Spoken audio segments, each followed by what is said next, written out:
in downtown Atlanta. Them belly full, but we hungry. Mango's Caribbean Restaurant, open daily from 11 a.m. to 10 p.m. And on Friday and Saturday, we're open till 4 a.m. Come to Mango's and put some spice in your life. Oh, we've got a good thing going. Mango's Caribbean Restaurant, 180 Auburn Avenue, right next to Royal Peacock in downtown Atlanta. For more info or directions, call 404-698-3992 or log on to mangoscaribbeanrestaurant.com. For instant coupons, text MANGOS to 313131. Tell your mama hungry, papa hungry, brother hungry. Mango's Caribbean Restaurant, authentic Caribbean cuisines. Open up the door, tell your mama hungry.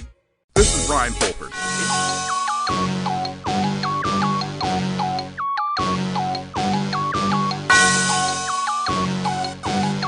Yeah. I love my HBCU. And boy, I love it, love it. I love it, love it. I love my HBCU. And man, I hope my team they won one. I hope my team they won one. Yeah, man. I hope my team they won one. I hope my team they won one. I tune into the HBCU Sports Lab to see if my team won or lost. If they lost, I'm quiet as a mouse. But if they won, keep tab. I'ma do the dab, yeah. Dr. Cavill, he know what he be talking about. Mike and Charles, they know what they be talking about. They compress the analytic data with your hip hop. If you know them like I know them, they gon' tell you if your team, if they won or lost, and who the ball. So listen to Professor, yes sir, and pay attention, cause he gon' teach a lesson. This is Dr. Cavill inside the HBC Sports Lab with Mike Washington and Charles Bishop. Mike Washington is on assignment literally in Europe. He's taking care of business, traveling the world while we over here putting in some work. We got special guests coming in here, Mo Carter, WZDX Sports. So he's going to give you a little insight on what they refer in that part of Alabama as the hill. We got Charles Bishop, the regular team member, and you know he's plugged in at Jackson State. So yeah, we got a top 5 matchup this week that we're going to get into a little bit.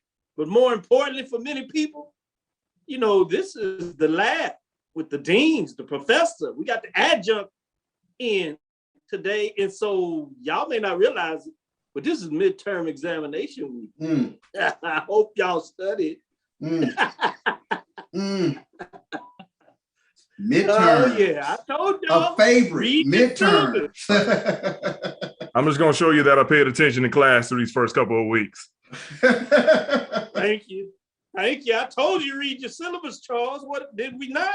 Yeah, that's right. We read syllabus and go from there. But you know how midterms they sneak up on you. You look at the syllabus, you know, that first week, and then all of a sudden.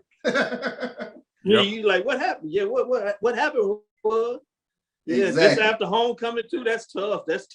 Welcome to episode 189 of Inside the HBC Sports Lab Radio Show and Podcast, the show that's covering the sporting HBCU dash for all things HBCU sports, from institutions large and small, from NAIA to the NCAA. We share insights and information on the HBCU sports culture, HBCU athletic aesthetics to facilitate the story of HBCU athletic programs in the business of HBCU sports. I'm your host, Dr. Kenyatta Khalil, along with my co-host, Mike Washington. And today, we have Mo Carter sitting in for Mike, and we have, as usual, Charles Bishop bringing it hard and heavy. We are filming from our home studios for these gentlemen. I'm right here on campus, Texas Southern University, as we said, after homecoming week. Big win for the Texas Southern Tigers, but they got a big matchup coming up this week. We'll get into that, a little more of that on Thursday. We might allow Mo to sneak in that little bit of that, you know how he can be multi-talented. But with that saying, we are sending a signal live to KSOH 1230 AM studios from Texas Radio Hall of Famer Ralph Cooper in the beautiful home of Texas Southern University from Houston, Texas. Sorry that we had a little bit of delay there, but my copier went down. And so, as I was photocopying the examinations, I know y'all were panicking in there. And I'm glad that we have such loyal lab listeners and students that they didn't leave after the 15-minute rule. For a professor, certainly for the dean, you got to stick around. That's dangerous to leave midterm exam week early. Yes, Oh yes. man, I that know 15-minute people- rule was one of the best things in college that I experienced multiple Best thing times. ever. Everybody looking up at the clock like, are you sure? Are you sure? And then the magic word, Sign the somebody road. stole a In roll. 2 minutes till people are talking about sign the road, sign the road. No, that don't work, man. I'm here. Today's episode of Inside HBCU Sports Lab is sponsored by THG Agency LLC. THG Agency is a company that provides sporting and educational consulting and data analytics. Thanks to Roy in the background, he makes sure that we're taking care of business, getting it done in so many different ways.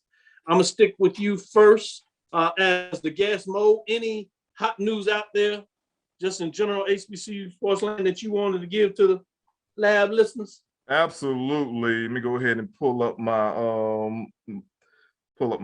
thing on my computer right now. All right, we want to say congratulations to Dr. Paula Jackson. She is on the athletic committee over at Hampton, and she's a Southern University alumna. Today, she was appointed to the NCAA Division I Council, which is always something huge when we can go ahead and get more of the HBCU faces on the NCAA's national level of council of anything. Basically, in a nutshell, they're going to be asking for her analytics and also for her great knowledge of not only athletic sports, but also things that'll help out the HBCU brands as well. So big shout out to Dr. Paula Jackson on being selected to this NCAA Division I council.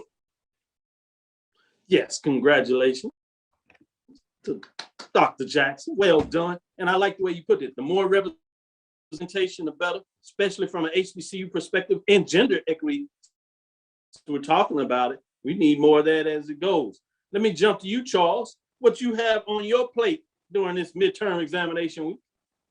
Yeah, well, as always, let's look at our players of the week from this past week. And for Grambling, it was a clean sweep for the SWAC honors as Grambling State's Noah Bowden, Cameron Richardson, and Garrett Urban were all named SWAC Football Players of the Week for their outstanding performance. We take a look at Noah Bowden. He was 16 of 34 for 191 yards, 3 touchdowns, and a huge win over Alabama A&M. Grambling, of course, winning 37-28. Cameron Richardson, Defensive Player of the Week, significant part in that game as he had a fumble recovery for a scoop and score for the G-men in that huge 24-point second quarter there for Grambling. And then Garrett Urban, he connected on 3 field goals, 27, 27, and 39 in helping Grambling to this 37-28 win over A&M this past week. So kudos to the Grambling State Tigers as they swept the SWAC weekly honors.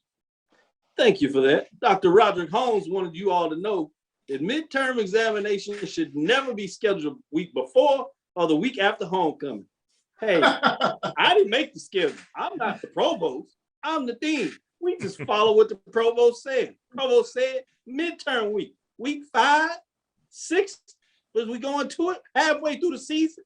It's amazing that it's already here and we're getting into conference play in so many different ways between the CIAA, the SIAC, the SWAC, and even the MEAC starts off with a conference slate this Friday. Yeah, the action is really starting to get good and it's going to be really important. So we're going to see how many of you studied this semester thus far. You have an opportunity to show up and show out, or we're not even going to talk about the other one because you know Professor Cavill, the dean, will put that F squared in your life. So I hope you all are up on your stuff. For example, how many of y'all realize that basketball is essentially here? Yeah. In fact, the granddaddy of them all, the CIAA prepares for its tip-off 2021-22 basketball season with a virtual media day tomorrow morning. In its 3rd year in the current format, the virtual media day tips off 21-22 basketball season and starts the journey to the 2022 CIAA basketball that took a year hiatus because of COVID-19. So you imagine a lot of people excited about this February 22, 26. And remember that it is now in Baltimore, Maryland, at the Royal Farms Arena. Stan Luter, TV analyst for the CIAA and ESPN, will serve as a host for the event that will feature head coaches, student athletes from men's and women's basketball across the CIAA, providing an outlook on the upcoming season. Big time. It'll kick off 9 a.m. That is Eastern Standard Time. There will be following 15-minute focus for each school and media availability from 9:30 on. You'll have an opening statement by CIAA Commissioner McWilliams. as we have the visitor Baltimore CEO Al Hutchinson talking about the CIAA basketball tournament moving to Baltimore and officially kicking off this year. That should be big. That should be big. So I just wanted to put a little bit and ask you, Mo, what are your thoughts on CIAA basketball? You excited for some basketball, or are you still in your football mode? Well, Dr. Cavill, I'll say this. When I see the fact that basketball is literally on the horizon, it just kind of lets me know that my job as a sports anchor is about to get extremely busy. Because not only am I seeing that on the college level, I'm going to see it on the high school level as well. And yeah, I started getting a few emails and noticing like, oh my goodness, basketball schedule is complete. First games, second week of November. Like, it just lets you know it literally is right around the corner. It also goes to show you like how quickly the year of 2021 has just flew by. I mean, we are literally in fall. Next thing you know, it's going to be daylight savings time. And then all of a sudden, we're going to be getting ready for the SWAC Championship, Celebration Bowl. And then we'll be in don't say it. Don't say it. It's too fast. That's what I'm talking about. That's what I'm talking about. That's how fast it's really going. Exactly. With that. But no, I'll be happy to cover some basketball this upcoming year. And of course, we know the CIAA has been doing a great job with their seasons and also the tournament. I've never got a chance, to go to any one of the tournaments, but I've been able to watch it on TV through the years and also online. So we know how big that tournament is. Just going to be interesting to see how the shift over to Baltimore is now going to be. I know many of us have talked about like that tournament making the change. So it'll be interesting to see how it all plays itself out now. Yeah, the challenge with this, when you talking about, as Mike would say, data points, shout out to Mike. I know he's enjoying his trip across the world. Everybody can't just get the job to say, hey, we need you to go here into Italy, France, and Germany, whatever you might want to do. You anywhere else. With that being said, Charles, kidding aside, what are your thoughts on the CIAA? You ready for some basketball? Or are you still in football mode? I'm actually still in football mode, but this is around the time of the year that you start seeing basketball practice starting to take shape, and you start to hear that little bit of buzz with regards to certain players knocking down jumpers, driving to the whole things of that nature. But you mentioned it, the granddaddy of them all, the CIAA conference, after having a year hiatus, it'll be exciting to see them come back in full force and get some good CIAA basketball. Man, you got a good mode when you focus on football and your women's basketball team won regular season conference championship. Your basketball men's team was in the hunt, won the regular season coach championship with Prairie View, 1 game short championship run in the tournament. And you like, oh yeah, I'll let that come. I'm not ready for that. Let's do a little more football. Yeah, whatever. Man, it must be nice. Now, Dr. Cavill, I will say this.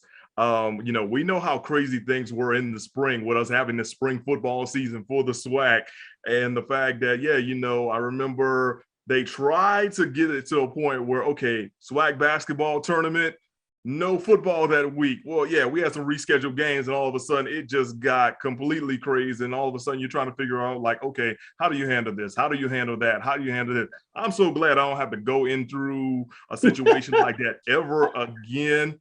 Fingers crossed, for that, because we already know how much it takes to cover football but when you throw the other money-making sports in at the same time, I just don't know how in the world we got through the spring, but somehow we're here in the fall and back to normalcy, or a little bit of normalcy. I'm not going to say full normalcy, and we know why. I like the way you put that, a little bit of normalcy. Mo, I see what you did there. Though, Charles, you see how you tried to spin it the backside? Yeah, I saw that. He was this close to saying something about baseball championship game. You see it? Yeah. It was this close. Yeah, we're gonna get into a little bit of the fireworks. We're gonna get into some of this Alabama A&M, Jackson State. Just slow down. Let's kind of ruffle some feathers a little later. Let's do a little more. Charles, you got the MEAC Football Weekly honors? Yeah, I sure do. Let's take a look at MEAC Football Weekly Honors and a huge week. We take a look at Norfolk State quarterback Juwan Carter. He was named the MEAC Football Offensive Player of the Week. Norfolk State defensive back Justin Toller and Howard defensive lineman Darren Brokenborough. They were named the co-defensive players of the week. And then we have Norfolk State's Justin Reed. He was named offensive lineman of the week. And Delaware State running back Savion Wilkerson. He was named the rookie of the week. Let's take a look at the offensive and defensive players. We start with Pootie Carter. He accounted for 5 touchdowns for Norfolk State in the overtime win. At Hampton this past Saturday, rushing for 3 and throwing for 2 more, threw for 294 yards, Dr. Cabillo. One of his touchdown passes went 70 yards to Justin Smith. We take a look at the co-defensive players of the week. Toller, 5'10", defensive back from Falmouth, Virginia. He recorded 2 interceptions on his career against Hampton, leading to 10 points for the Spartans. He totaled 68 return yards, including a 47-yarder in the second quarter that set up a Norfolk State touchdown. And Brokenborough, the 6'3", 260-pound junior defensive lineman, he racked up 7 tackles, 6 solo against Sacred Heart, including 2.5 of the Bison's 3 sacks as they picked up their first win of the year. So those were the offensive and co-defensive players of the week in the MEAC. Big time. Looking good. I will say this as we get into it a little more. We're going to get into the poll release and get a little bit of that business. But let me get a shout out to Lonnie Shaw, Ricky Burton, Ben Coleman, Dr. Roderick Holmes is in the building, T. Foster, Sherman Miller, Kate Johnson, Ralph Cooper is on here on his thing. Appreciate you, Hall of Famer Cooper. G. Boom Holly is in the house, always making sure that we have the best pitchers and helping us on the other side as well. Reginald Johnson, love the memory. Start the rolling. I'm out. Amos Fawcett is getting it done. Chuck Hunt checking on us. Appreciate you, Chuck. Sir Beverly, Jerome Jeep Sutton, Pamela Richard Henderson, Kevin Harris. Stan Hardy with the big smile and the glasses on. Yeah, y'all did that, G-Man. Y'all did that. Yes, indeed. We'll see how that affected the polls shortly.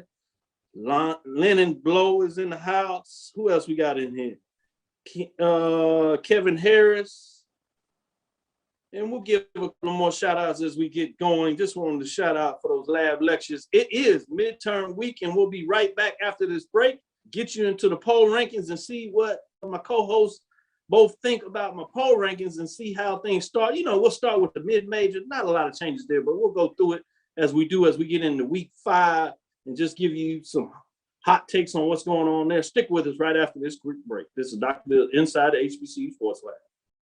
This is Ryan Fulford. A.B. Drew and I are co-hosts of the BCSN Sports Wrap. We talk about all things related to HBCU athletics. From the games, teams, coaches, and fan interest stories, we cover it all. You can find our shows on Facebook at BCSN Sports Wrap, YouTube at MyJBN Online, and everywhere you listen to podcasts like Anchor, Spotify, Google, and Apple Podcasts. You can also find the show on the Jericho Broadcast Network's app. Make sure to download. We look forward to you joining the conversation and being a part of the show. From novice to aficionado, find yourself here. High-quality cigars plus personal customer service with Slow Burn. Visit our website, www.slowburnwaco.com. Slow Burn is Waco's only mobile cigar lounge featuring a meticulous, curated collection of premium cigars. It's more than a mobile lounge. It's an environment and an experience rich in history, luxury, and personality.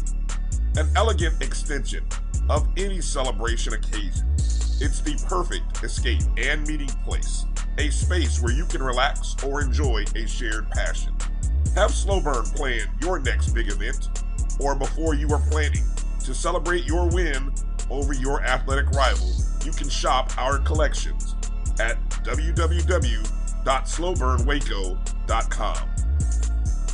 But if they want to tab, I'ma do the dab, yeah. Since 2002, Empowerment Resources, Inc., a nonprofit organization, has empowered more than 1,500 youth and adults in Duval and surrounding counties. Through its programs, Journey into Womanhood, Girls Mentoring, Life Skills for Teens, and parenting education coaching.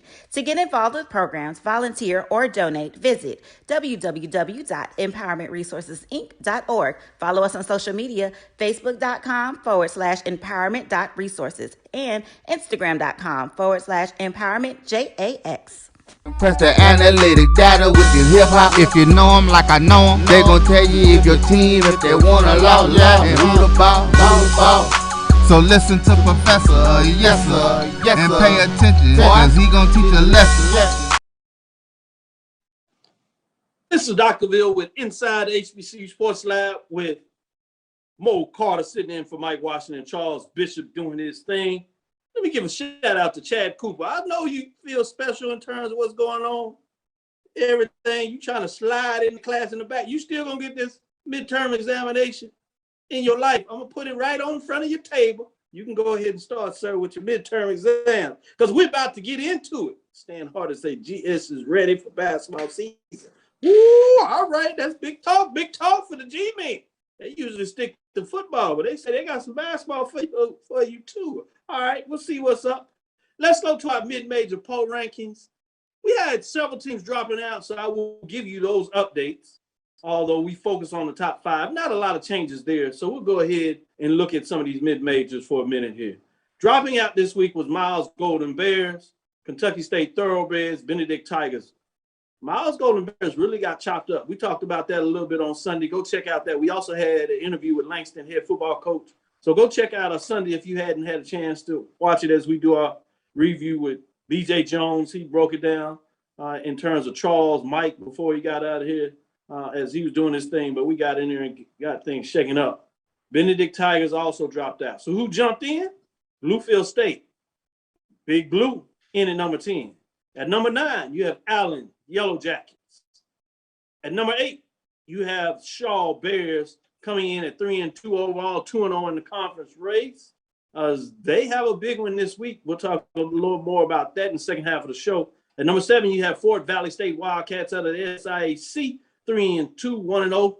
Boy, that west side of the SIAC is something else, 40 points. They jump up 2 spots in the poll after winning big wins this past weekend. At number 6, to finish off the bottom 6 teams in the top 10, you have Fayetteville State Broncos, 3-1, 3-0, 51 points, remaining at number 6. Let's get into the top 5 and shake it out here.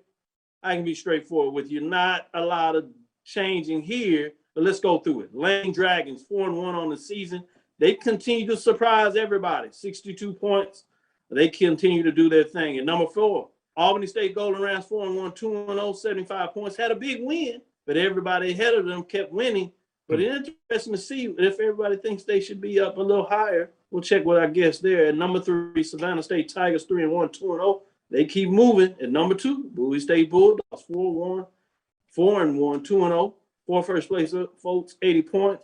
At number 1 is Langston Lions, 5-0, 4-0. They continue to get on. I know the HBCU Pro Sports Media jumped, moved Langston down, and who jumped up? None other than Bowie State Bulldogs, Savannah State. They actually jumped Albany State all the way to number 1, just crushing everybody. So surprising a little bit there, but this is the poll rankings. So this is the one I want you to keep your eyes on. With that being said, let me go to Mo first. Any thoughts on the mid-major top 10 rankings? Any concerns, questions you have about the rankings? I don't really have too many concerns. I'll be honest with you, I thought Albany State. That's good to hear, Mo.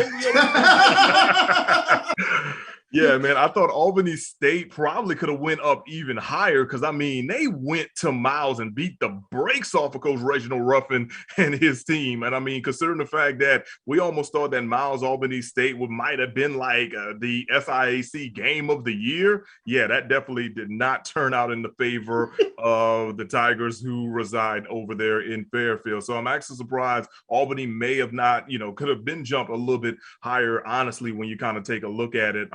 of course, we know with Langston, I saw your interview with Coach Quentin Morgan, which is actually interesting. I remember when that guy actually was playing high school ball in the city of New Orleans. I remember watching him on some of the highlight reels, a few years older than me, but, I do remember, what he's doing over there is, quite amazing. So, Langston on the NAIA level, they're like one of the few HBCUs on that, but they continue to roll and do some great things overall. But as you talked about, like the rest of this thing, the SIAC or whatever is looking pretty good with Savannah State, and then Lane as well. Lane is coming on very, very strong. And granted, Lane has not been doing well over the last couple of years. So to see them off to a solid start of 4-1 on the year is definitely a surprise to many, but probably wasn't a surprise to the actual Lane coaching staff and their players as well. So that's why they kind of sit there. Of course, we know Bowie State's going to continue to handle their business over there in the CI AA, but no, it's a good group of it. What's interesting though too with your poll as well on Dr. Cavill is that the amount of mix-ups you had or whatever with teams jumping up and jumping down as well. But I guess that's what happens when you have these head-to-head matchups, and I guess you could add the data points to it, and then you get the head-to-head things, and all those things go into what makes the final product. Volatility, like the stock market. Bears up, Bulls down. Oh man, it was volatile. Charles, good points, Mo. I love what you're talking about there. And like I said, you like the poll at the end of the day, so you're welcome back. Charles, I can't do that to you, so you can be free-spirited. What do you think of my poll? But be careful, I do have control of the mics. Well, I that beat down that Albany State put on Miles. I was looking for them to be up a little higher, but the surprise for me, and it shouldn't be a surprise, but Lane College, the way they are putting points up on the board, and they're doing it with two quarterbacks. Michael Huntley, he's a freshman. He's completed 69% of his passes. He's averaging almost 200 yards a game. And right behind him is Tariq McKenzie. They're 4-5 in the conference. Both have played in every game thus far this season, but tremendously, they're getting it done with two quarterbacks. Anthony Evelyn, he is the receiver on the end of both of those quarterbacks. But Lane College, they're averaging 38 points a game thus far. Just keep an eye on Lane, on the Dragons in terms of what they're able to do offensively. But, big one coming up with regards to Bowie State and Showan. Looking forward to that huge matchup. That's going to be a really, really good one. Both of those Showan offense. Oh my gosh, 70 points against Winston-Salem State. They can really put up some points. So that's going to be a huge one, and to see if they can stop Bowie's defensive lineman, Big Pryor, right in the middle. He's one of the top sack artists in the CIAA. So that's going to be a fun one to watch. Yeah, I like both what you picked up on the Lane. I think Lane is going to make that Miles College matchup very interesting in the West. Yeah, absolutely. And maybe a shocker there, but I think you all are talking about Lane is slowly showing that they in this for real. But we'll see. We shall see. That Shaw mix up, they might have a big one this weekend. We'll get into some matchups shortly. But at this point, let's go to the major division. A lot of people have some interest in the major division. Might just have been a little bit of shakeup. We'll see what the data poll rankings say. I can tell you that two teams dropped out when we look at the major division. Let's bring the poll rankings up with the top 10. Two teams that dropped out of the poll rankings are none other than Alabama State, the Hornets, 2-2, shut out against FAMU, as you know now. They dropped outside of the poll. You have Arkansas at Pine Bluff also dropping out this week as they got taken to the woodshed by Prairie View A&M University, shocking a lot of people, not necessarily that Prairie View won, but by the way they won. We'll see what that means in terms of the poll. So let's get into it. At number 10, Tennessee State Tigers jump into the poll at 2-3. Big win over Austin Peay. The intriguing thing about that win is they played them again this year, and the first one does not count in the conference standing. So You see, they do not have the one in the conference race. The next one counts. It is in Nashville. We'll see what that means. At number 9, Grambling State Tigers with their big upset win of what was the number 1 team. We'll see if they stay number 1 this week. You have Grambling State at 2-3, 1-1 in the race. So they're right back in the race in a lot of ways in terms of the conference standing, Western Division. They were not ranked. They jump in at number 9. Bring us to number 8, Southern Jaguars, 2-2, 1-0 on the season. Previous because of all the volatility. And the fact they didn't play last week, they did not lose, but they did not win. So they dropped down in the polls. They have a big game this week in Dallas. We'll get a chance, Arlington to be exact. We'll see if that means anything about where they end up next week. And number 7, all 4 State Braves also did not play. So they dropped 2 spots in terms of they were off. Not playing does not help you in this poll ranking. At number 6, North Carolina A&T State Aggies move up 3 spots with their dominating win in conference play, 2-2 overall, 1-0. So let's get into the top 5 where everybody really wants to see what's going on. We have at number 5, Florida A&M Rattlers at 2-2, 1-1, even up their conference ranking. They move up 3 spots after a shutout at home of Alabama State, causing the Alabama State to relieve the offensive coordinator of their duties. Man, things are changing fast around here. Midterm exams, I guess he didn't do too well on his midterm. At number 4, you have Norfolk State Spartans at 3-2, 0-0, and has not played a conference game, 79 points. They stay at number 4, but this is a team that got a big win against Hampton University rival and doing it in great fashion overtime. Boy, that was a fun game to watch. And number 3, Alabama A&M, the Bulldogs do fall for number 1. They're 3-1, 1-1 on the season. They still get 2 first-place votes, 99 points. They dropped 2 spots from number 1. At number 2, drum roll, Prairie View A&M University Panthers are 4-1, 3-0.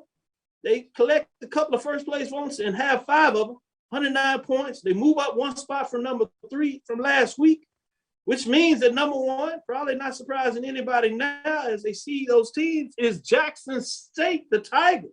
3-1, 1-0, 6 first-place votes, 112 points. They move up number 1 spot, which means this weekend features the number 1 team on the road to face the number 3 team at home for homecoming. It should be fascinating and a lot going on here. I want to know what you think. I'm going to start with you this time, Charles. What do you think about the top 10 rankings by Dr. Cavill? Well, first and foremost, let me give a shout out to Tennessee State. Big win, and also Jeremy Higbottom named OVC Player of the Week. Shout out to them because I did not see that on the horizon. Dominant performances by Prairie View over Arkansas Pine Bluff and Florida A&M. You talking about defense that pitched a shutout, and unfortunately, Alabama State had to release their offensive coordinator because of that game. And then you take a look at Prairie View's defense. Quietly is kept. They are fast. They are physical. And I did not see that coming against UAPB. Skylar Perry actually was benched in this game. So huge shout out to Prairie View's defense for the performance they put on this past week. Looking forward to this game with Jackson State and Alabama A&M. You're talking about the most explosive offense in the conference. They stubbed the toe a little bit last week against Grambling. Did Grambling provide a blueprint? Pete, don't say too much. We're going to let you get into it. I see you itching. Hey, I'm ready for midterm. I signed it, man. I know we got to keep the people here. Let's tease them. A little bit. But I feel you because to your point, Jackson State now, at least in week 5, have defeated the number 5 team and the number 10 team in the poll rankings, with the number 10 team losing to Grambling State that has now defeated the number 3 team. Very interesting when you talk about all these things going on. It's going to make some fascinating updates. We'll see what that all means. Go Carter, tell me, what do you think about the top 10 poll rankings? So, yeah, with Alabama A&M losing to Grambling State over the weekend, I knew they were probably going to drop a couple of spots. I think you probably didn't drop them lower than 3, primarily because they actually had a chance to win this game with 2 minutes to go. As bad as they played, Aquil Glass actually had a chance to lead the team down the field, but unfortunately, the final turnover of the game, which was 6 total, was the final costly one or whatever with that. So, yeah, I can see why you definitely dropped them down there. When I kind of take a look at the rest of the poll, of course, I knew North Carolina A&T was probably going to make a good jump, especially with the impressive victory this past week. in Big South play.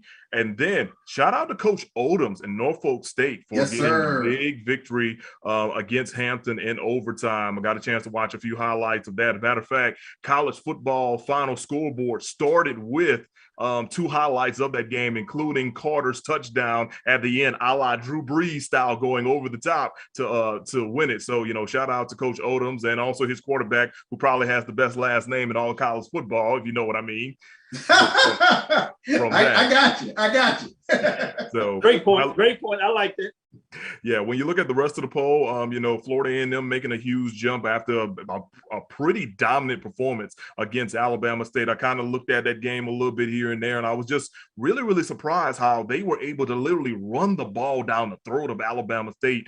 Alabama State's front seven is supposed to be one of the better ones within the SWAC, and they just made it look easy on Saturday.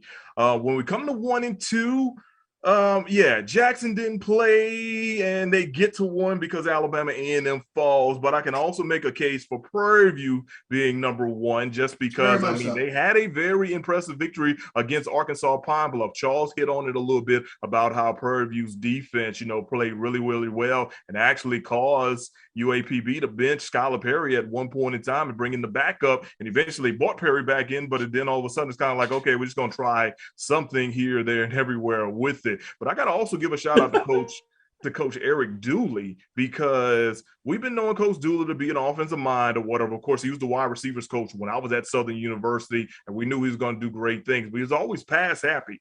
I'm really, really impressed with the fact that how Prairie View is now committing to the running game and going behind those big guys to take a lot of pressure off of Jawan Pass in the passing game. We know Pass can really throw a lot of great passes, but the way they were able to control the line of scrimmage against UAPB on that game on Thursday night was very, very impressive. And hey, Prairie View, they've got a good stretch coming up, but they could definitely make some noise, happening there. But I know we're going to talk about it a little bit later. Number 1 versus number 3 between Alabama A&M and Jackson State is definitely something to keep an eye out on this upcoming weekend. It'll be interesting to see if one team beats the other, whether the other team go with that. So, but I don't want to tease it I don't want to talk about it too much, because I know you got it on the script later on. No doubt about it. We will get into it. In fact, we'll get into it in the next hour. We'll take this quick break. I did want to shout out Michael Lee, says Norfolk State. A lot of people making some comments similar to what some of you all were mentioning. The Jackson State jumped number 1, but they did not play. Hey, it works out that way. And I told you, this is the poll ranking. You got to also look at what the teams did. I told you, Jackson State has a win over number 5. Jackson State has a win over number 10. Prairie View looks very good, but their wins in terms of HBCU play, not quite as impressive yet. They'll get their opportunity. So you got to consider all things there, but I get what the posters say. It is examination week, and you're allowed to make some mistakes, because I am the grader, and I will mark it X on the test. Give me your poll ranking. This is your exam. Jesse Bishop, Mama said, congratulations. Good job, Dr. DeVille. I like it. I love it. With that, we'll go to a break. Dr. DeVille's inside HBCU Sports Lab, because Miss Bishop will get an A+. Stick with us. We'll be right back after this break. Shop Velvet Online Women's Boutique to spice up your closet with trendy, unique looks. We have fashionable and chic looks at very affordable prices. Velvet Boutique offers free shipping all year long on all orders. Shop online at www.melvetboutique.com. That's www.melvetboutique.com. Like us on Facebook and follow us on Instagram. Shop Velvet Online Women's Boutique.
It's never too early to plant the seed, to share the tradition, and instill a sense of pride in your HBCU with your little ones.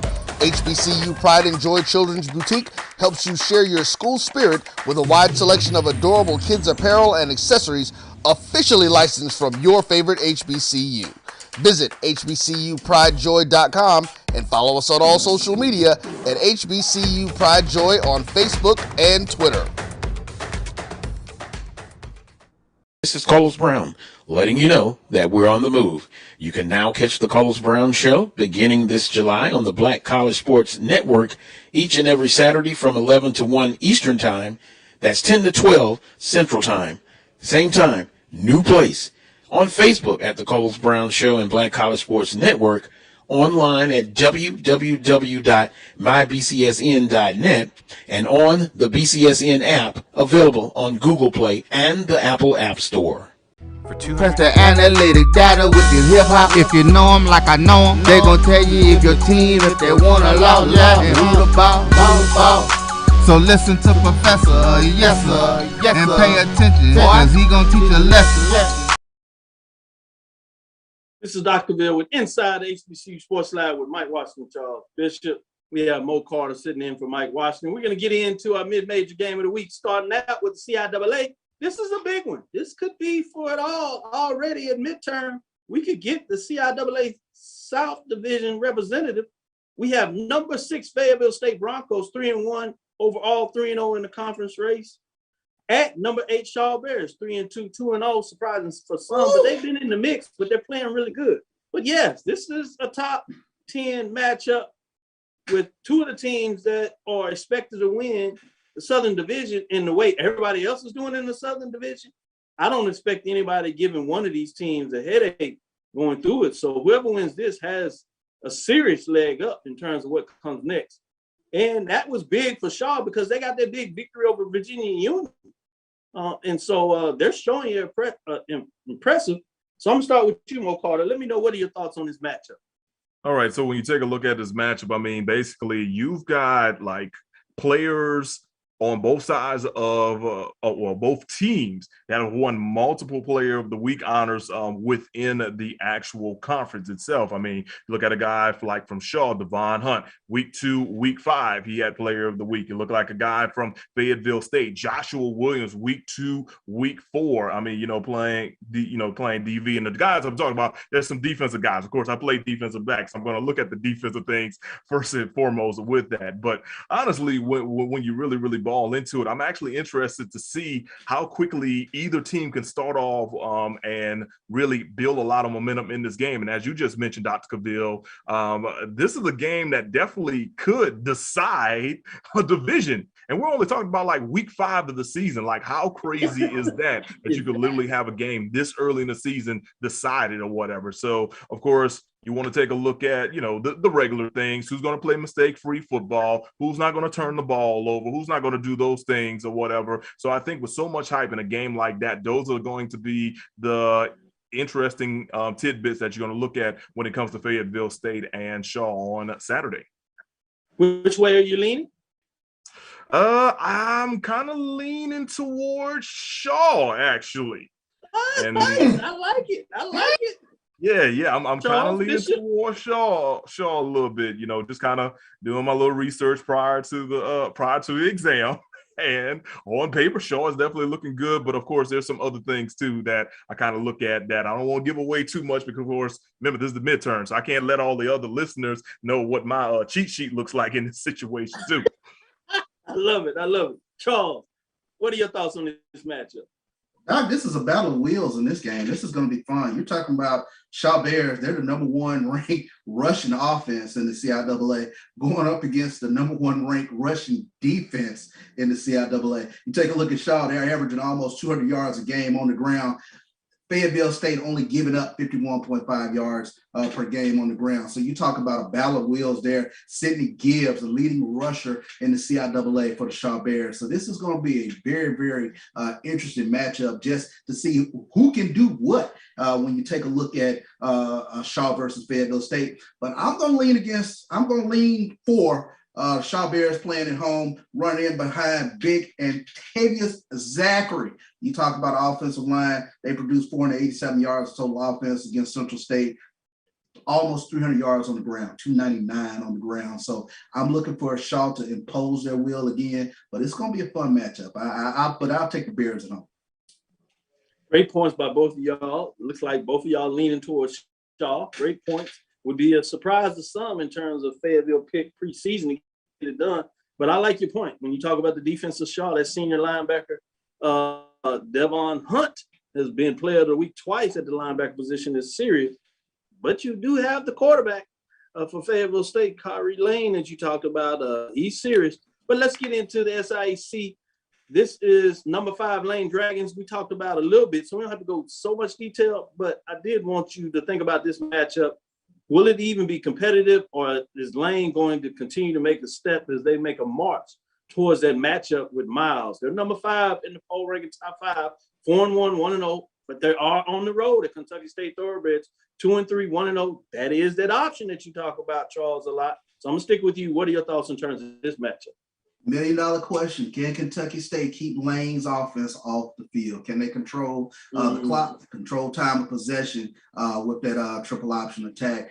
Because we've seen that Lane can score points. They score points in droves. 2 quarterbacks, they can get it done, averaging almost 38 points per game. But I got to go with the Lane Dragons. I like the way they look on the offensive side of the ball. Got it. Mo, what are your thoughts on this SIAC matchup? Yeah, I like the Lane Dragons as well in this one, primarily because they have more balance. And as Charles just mentioned, yeah, they're getting it done with not 1, but 2 quarterbacks. In most cases, you hear that if you don't have one quarterback, you don't have a good quarterback situation. But somehow, some way, they're getting it done. And when I'm talking about getting it done, I'm talking about looking at stats and noticing that these guys almost have equal stats or whatever. Like both of them have over 700 yards passing. Passing efficiency is very, very great for both of them. But I think another key factor is just going to be their rushing attack as well. If they can keep the balance with a guy like Ike Brown on the field to kind of get some things going. But as Charles has talked about a lot, the Thoroughbreds, they run that vaunted triple option. And I don't care who you are. If you're not a team that's used to playing a team that's running the triple option, it's going to be tough week in and week out. And I think that's going to be the way that Kentucky State's going to have to play and kind of up the ante by literally showing some wrinkles that they're not used to doing or whatever when it comes to running that triple option. So if they can find a way to control the clock and also control the line of scrimmage, keep that Lane defense out there for long stints of periods or whatever, then that's their advantage. If not, they're not going to win a shootout with Lane, and Lane will probably roll away with that. So it's definitely going to be up to Kentucky State to find a way to control the line of scrimmage and also control that clock. Man, I like the analysis from both of y'all. Boy, I tell you, see how delay SIAC action. It's getting good. It's midterm. People get a chance to make a statement. We'll see as these grades turn over this weekend. We'll be back next weekend to give you a breakdown. But we got a lot to talk about this week. In fact, stick with us because we're going to get into that action that you really wanted. Yeah, we've teased it all show long, but it's time to come back. We're going to give you one more tease with the NEAC, which actually starts conference play this Friday. With a Morgan State at Howard. And then we're going to get into the all-everything matchup, top 3 teams. As you have number 1 on the road, the Jackson State Tigers, with Coach Prime, Shador Sanders. The vaunted defense goes up against that vaunted offense. Man, it should be all wanted number 3 in terms of the quarterback. You know who I'm talking about, all world, everything. It'll be fascinating. But let's take this quick break, and we'll come back on the other side for the last quarter of the show and break down the major division for the MEAC Game of the Week and the SWAC Game of the Week. With that, stick with us. We'll be right back after this quick break. Years, Montgomery, Alabama has been making history by people who had the courage to stand up for change. Today, this riverfront city has been reborn, embracing the past and looking forward to the future. From the National Memorial for Peace and Justice to the stage of the Alabama Shakespeare Festival. This is where history was and is made. We are proud to call Montgomery home, and together, we can be the change. Sugar Chateau Desserts is a specialty bakery located in the Charlotte, North Carolina metro area. We will create delicious and one-of-a-kind treats for any occasion. Sugar Chateau is currently shipping cakes in a jar, offering a variety of different flavors in a single-serve container that can help you celebrate in accordance with social distancing. Place your orders today by calling 803-526-7895 or visiting sugarchateaudesserts.com.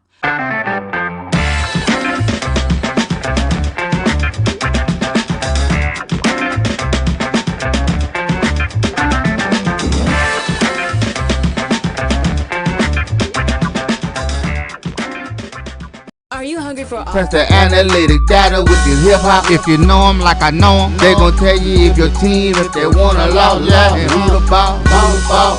So listen to Professor, yes sir, and pay attention, cause he gon' teach a lesson. This is Dr. Ville with Inside the HBCU Sports Lab. Yes, we're into our last quarter. We're going to tease up. As we said, we're going to give you that Jackson State, Alabama, and give you some insight, our perspectives of what that looks like. But before we do that, we owe it to the MEAC. We are going to go to Washington, D. Green Stadium Friday night lights on the East Coast up there.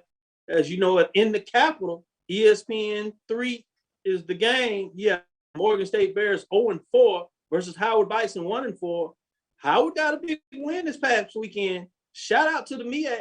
They won 4 out of their 6 games and were right there of taking 5 out of the 6 in terms of getting it done. So let's get into it. What are your thoughts, Mo, on this Morgan State Bears versus at Howard Bison, the DMV?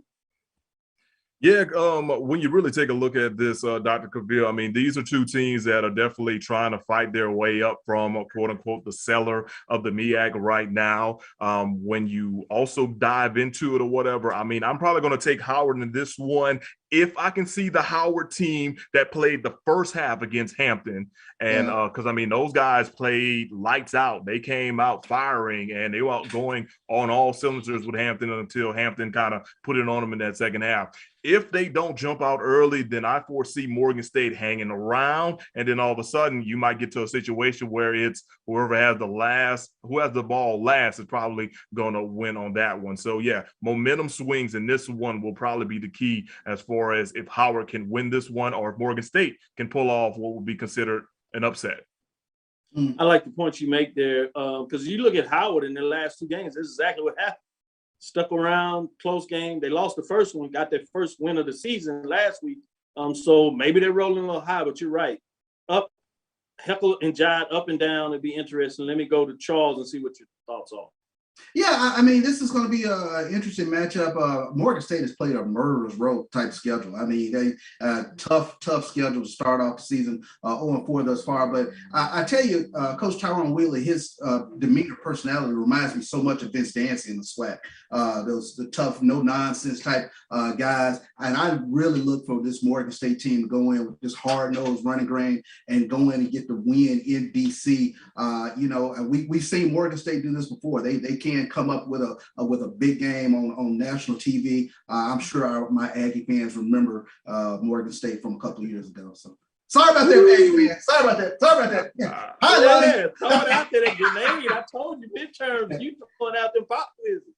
Running back Jarrell Johnson, Morgan State ran for 12 times, 106 yards, including a 44-yarder against St. Francis. So to your point, Charles, if you can get him going, it could be interesting. But as Mo Carter says, he's looking at that quarterback play. Quentin Williams threw for 209 yards and 3 touchdowns as the Bison pick up the first win of the season against Sacred Heart. So interesting matchup. But let's get into what the people really want. We're going to Huntsville. We have the number 1 team going on the road at number 3, Alabama A&M Bulldogs. Jackson State comes in at 3-1, 1-0 overall in terms of being 3-1 and 1-0 in the conference race with that tough win in Miami over FAMU. Then you got Alabama A&M, number 3, 3-1, 1-1 in the conference race. Win over Bethune-Cookman. The tough loss this weekend to Grambling State. This is fascinating. This is fun. This is fun. Let me go to you, Mo Carter. What are your thoughts on this matchup? Well, this is definitely a matchup we've been talking about for quite some time. If you actually recall, the last few times I've actually been on the show in the past, I've always talked about how this was going to be an October to remember, especially in the SWAC East division. I also said that Alabama A&M's road to repeating as SWAC champions was going to roll through the month of October, especially with the matchups of having Jackson State at home, then Florida A&M at home, having a bye week, and then having the Magic City Classic against Alabama State. Now, yes, the loss against Grambling State on Saturday, it was tough for Coach Connell Maynor and company. I talked to Coach Maynor Sunday morning for his coach's show, and he said, hey, we flat out played bad. You can't turn the ball over 6 times, and he added technically 7 because they got an onside kick as well and win a football game.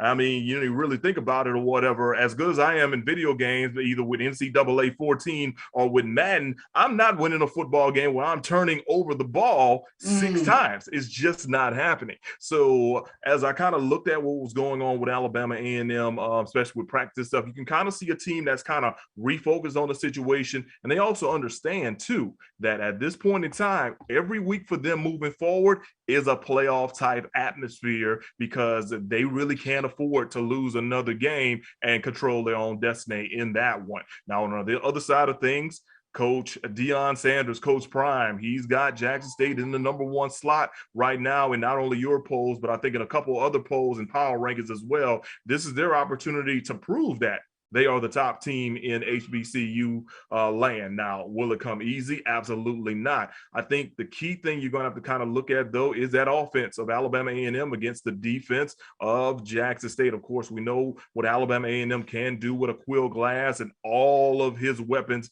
on that offensive side of the ball, which includes guys like D. Anderson, who leads the SWAC in touchdowns, Gary Crawls on a rushing attack, Xavier Moore, Adu Fatai Ibrahim. What are they going to do, though, when it comes to going up against the likes of Keontae Hampton, Aubrey Miller, Nugget, those guys on the defensive front? I really, really think it's going to really, really come down to that offense against defense and then who makes the least amount of mistakes. And I'll say this, since I cover Alabama A&M, honestly, key game plan this week, protect the football. They protect the football and score points. It's going to be tough for Jackson State to do the same things.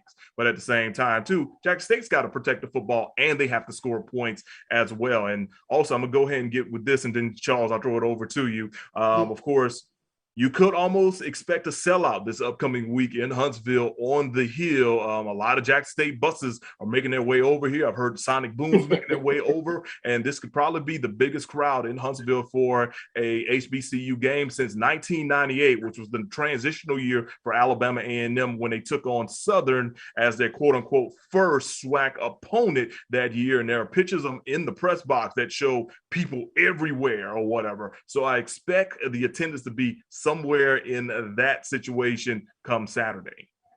Oh, I love it. Great points made by you, Mo.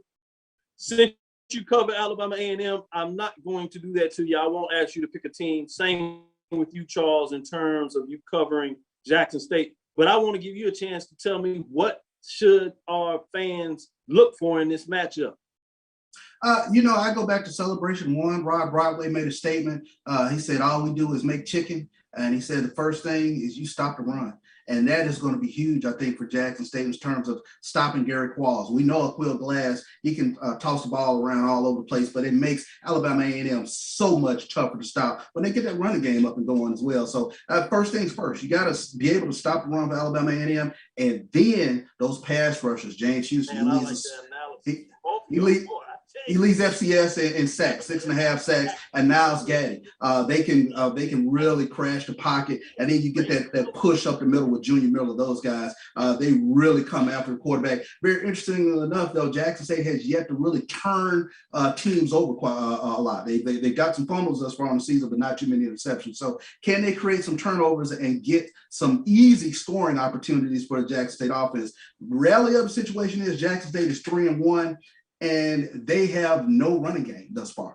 They have to get that running game up and going this weekend. You take a look. I understand that there might be some personnel changes along the way to really get that running game up and going. But it will be interesting to see, can Jackson State actually get the running game up and going and not put so much pressure on Shedeur Sanders to make plays. He is a phenomenal quarterback, probably the most mature freshman quarterback that I've ever seen. But you're talking about really over the past couple of weeks, he's really gotten hit pretty good in terms of getting hit at UL Monroe, and then Delta State was able to get home as well. So they're going to have to take some of that pressure off of him to get this victory for Jackson State. But I tell you this, Jackson State has had 2 weeks off, or a week off, I should say, a bye week. They've had an opportunity to get healthy. Dennis Thurman with 2 weeks to prepare for a team. I like Jackson State's chances with that defense. Great point when you're talking about that extra week to prepare and really break down schematics. We've seen some really good coaches in the league. When they get that extra week prepared, they tend to really find a way to make a difference. Well, it's fascinating. I'm going to stick with you, Charles. If I had to ask you one or two things, you can go up to three. What does Jackson State have to do to win this game? Number one, protect the football. And I think what would help is winning time of possession. You have to get that running game up and going. It makes Jackson State's offense so much more fluid. When they are able to actually run the ball a little bit, then you can take some shots downfield with a little bit of play action. And like I said, you have to be able to protect Shedeur Sanders. So I think those will be some huge things going into this game for Jackson State. Same question for you, Mo, but on the Alabama A&M side, what are the 1, 2, up to 3 things that Alabama A&M must do to come out victorious in this matchup?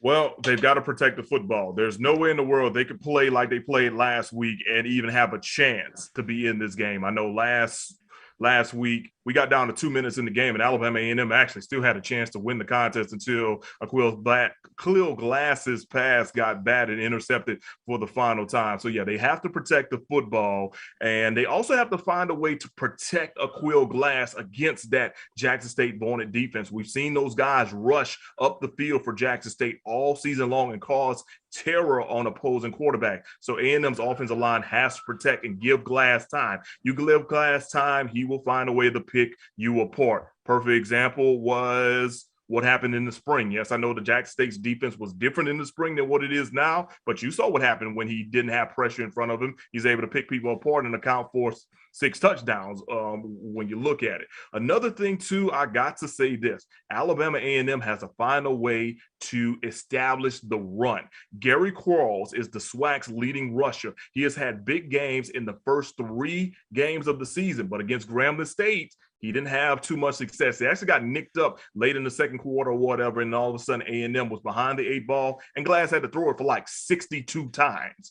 You're not going to win that many games or whatever in that situation if you're throwing the ball 62 times. So they have to find some way to kind of have a balance. And, of course, their defense has to find – Alabama A&M's defense has to find a way to get some pressure on Shedeur Sanders and also find a way to kind of keep them one-dimensional in that situation. Other key thing I'm going to go ahead and say, Dr. Cavill, field position will be huge in this game. And the reason why I say that, okay, all of Grambling State's touchdowns last week, minus the scoop and score, came on possessions that started on Alabama A&M's side of the field.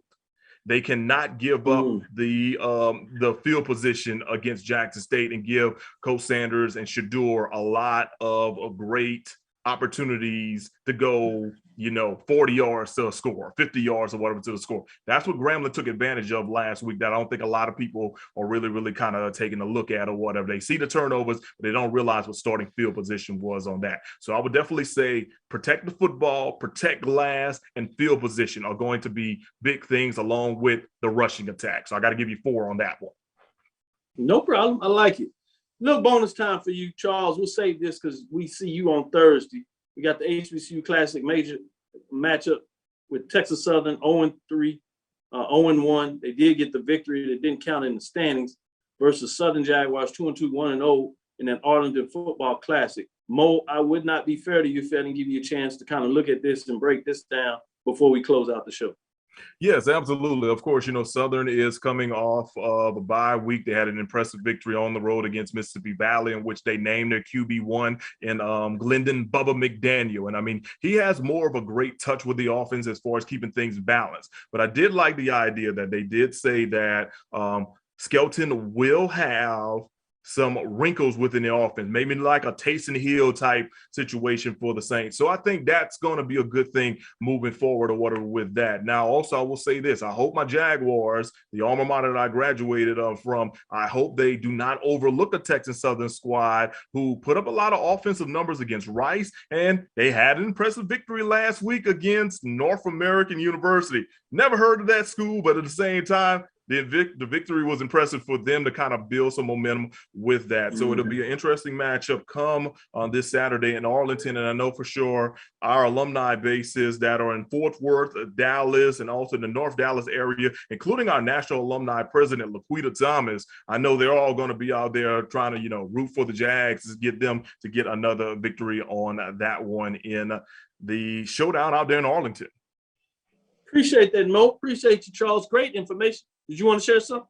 Yeah, I think I just follow up on what Mo was saying with Southern and Texas Southern. That was a shot in the arm, I think, last week for Texas Southern in terms of just tasting victory. But with Andrew Body, it gives them a different look, and they have one of the top receivers in the conference in Keelan Davis. So I think Connell Maynard touched on something this past week because he felt Alabama A&M kind of overlooked Grambling a little bit in terms of preparing themselves for Jackson State. The same thing you have to be careful with Southern in terms of looking ahead to a team like Prairie View to not overlook Texas Southern, because Texas Southern, they can move the ball up and down the field.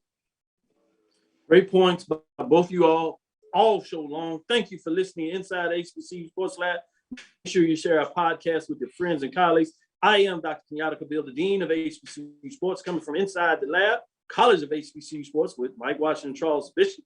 Coming in today was Mo Carter, Fox 54 Sports, getting it for us real in terms of making sure that we have it inside the HBCU Sports Lab. Again, we thank you for listening to Dr. Bill's Inside the HBCU Sports Lab every Tuesday and Thursday, 6 o'clock.